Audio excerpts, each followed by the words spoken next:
Now move on to the next section of the night. Each year at this time, Fahan School presents the Gerdy Jevtic Award. This award is presented to a member of the Fahan alumni who has brought honour to the school through their work, their achievements, their contributions to the community, whether that be in Tasmania, nationally or internationally.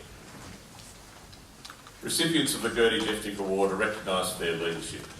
This award has been presented to a range of women and men from many fields: academic, industry and the arts. Last year's recipient was Judith Durham. The Fahan community has been saddened by Gerdy's recent passing. She would have been 98 this year, and she lived an extraordinary life, as we heard at her wonderful funeral service. And I say wonderful because we were there to celebrate Gerdy's life. It is what Gerdy meant to the school, the example she set and what she stood for, that will always live on. She was truly loved as a teacher, as a principal of Fahan School, and as a mentor and leader to many thousands of young women. Gerdy Jevtic was truly devoted to the school. For many years after her retirement, she attended speech nights and school functions such as the Napier Club luncheons. She was also very proud to tell us that she had attended 59 speech nights. This year is therefore a very special year, when we as the Fahan school community can reflect and remember what Gerdy Jevtic meant to us, as her former students, as her colleagues and as her friends. And this year, in keeping with the selection criteria for our alumni or former staff member who has brought honour to our school, we have made the decision to present the Gerdy Jevtic Award posthumously to Gerdy herself. And we have asked Gerdy's family to accept this award. On her behalf, in recognition of her wonderful contribution to Fahan School over so many years, I would like to invite her son Andrew on stage to accept the award.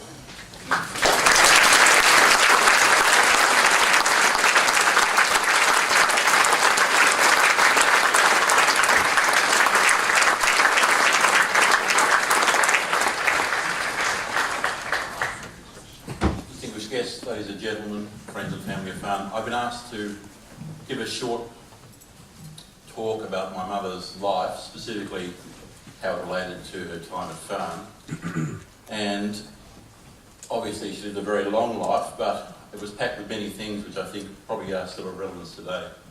She was born nearly 98 years ago, just before Christmas, in Munich, Germany. She was born into a loving family. She had one older sister who she adored, and when she grew up, she loved to hike and ski, and her father, who was a lawyer, had a friend who ran a picture theatre, and so she was able to get free tickets to the pictures whenever she wanted to go. It seems curious now to reflect that going to a silent black and white film would be regarded as interesting, but at the time it was state of the art. She was very good at school. She did well in languages and literature. She wanted to be a journalist. Unfortunately, the Nazis came to power in Germany around that time.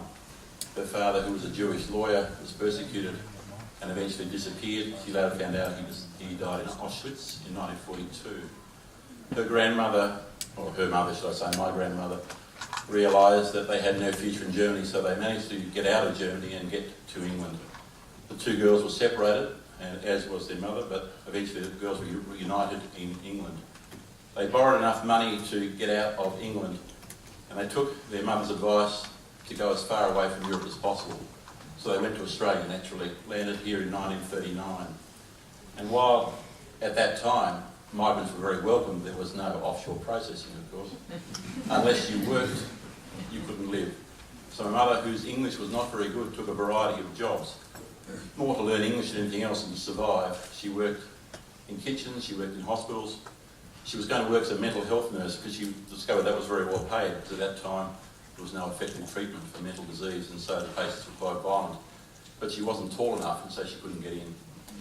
She realised that unless she became educated, she'd have no chance of furthering her life.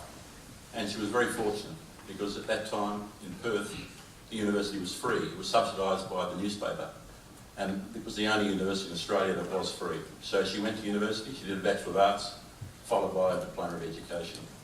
She changed her name from the very Germanic Gerda Teilhaber to Gerdy Jevtic, or Gerdy Thompson, should I say, before she died. Unfortunately, she didn't think that people would misinterpret her name as Gertie, and she was called Gertie the rest of her life, which she loathed. She finished a teaching degree, and she was given a job working at a small town called Northern, about 100 kilometres north of Perth. Her mother had then escaped from Europe. The two of them went to Northern.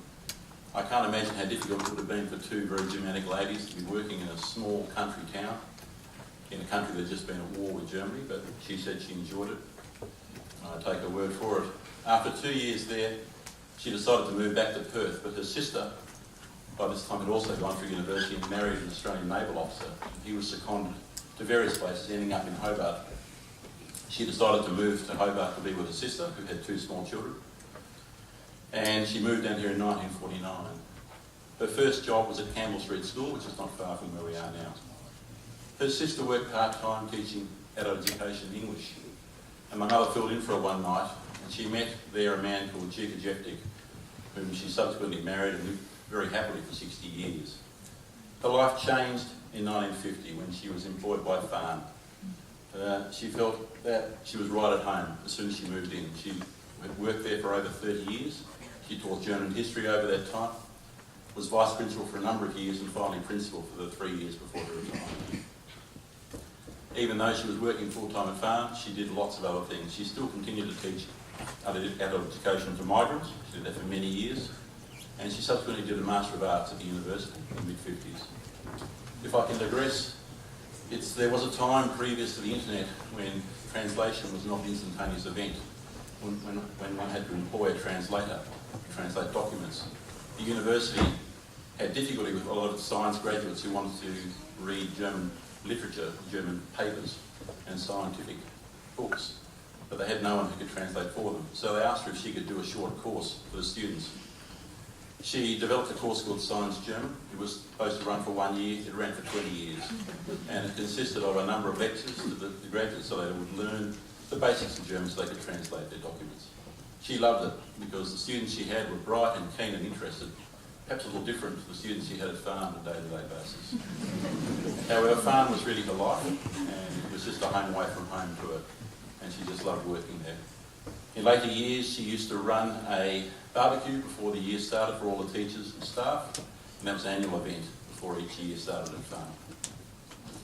After many years at Fahan, she retired, more I think because her husband retired as well, and her mother had passed away. She was going to do a PhD. It never happened, but she travelled a lot, and then later in life she was delighted when her two granddaughters both went to Fahan, and was even more pleased when her eldest granddaughter became a teacher like she did. In later years her husband suffered from ill health, but she looked after him, and he died earlier this year, but after that really a part of her died as well. She passed away only a short while ago. So what features would she think of in regard to the Gerdy Jevtic Medal? Well, I think the things that she thought about most were the value of education for girls. She felt this was the only way forward for girls. She felt the only way they could compete was to become educated, and she valued Fahan for that reason. She also valued hard work, and she did not like people who did not put in or did not contribute. And she felt that people should also reach their maximum criteria, maximum potential.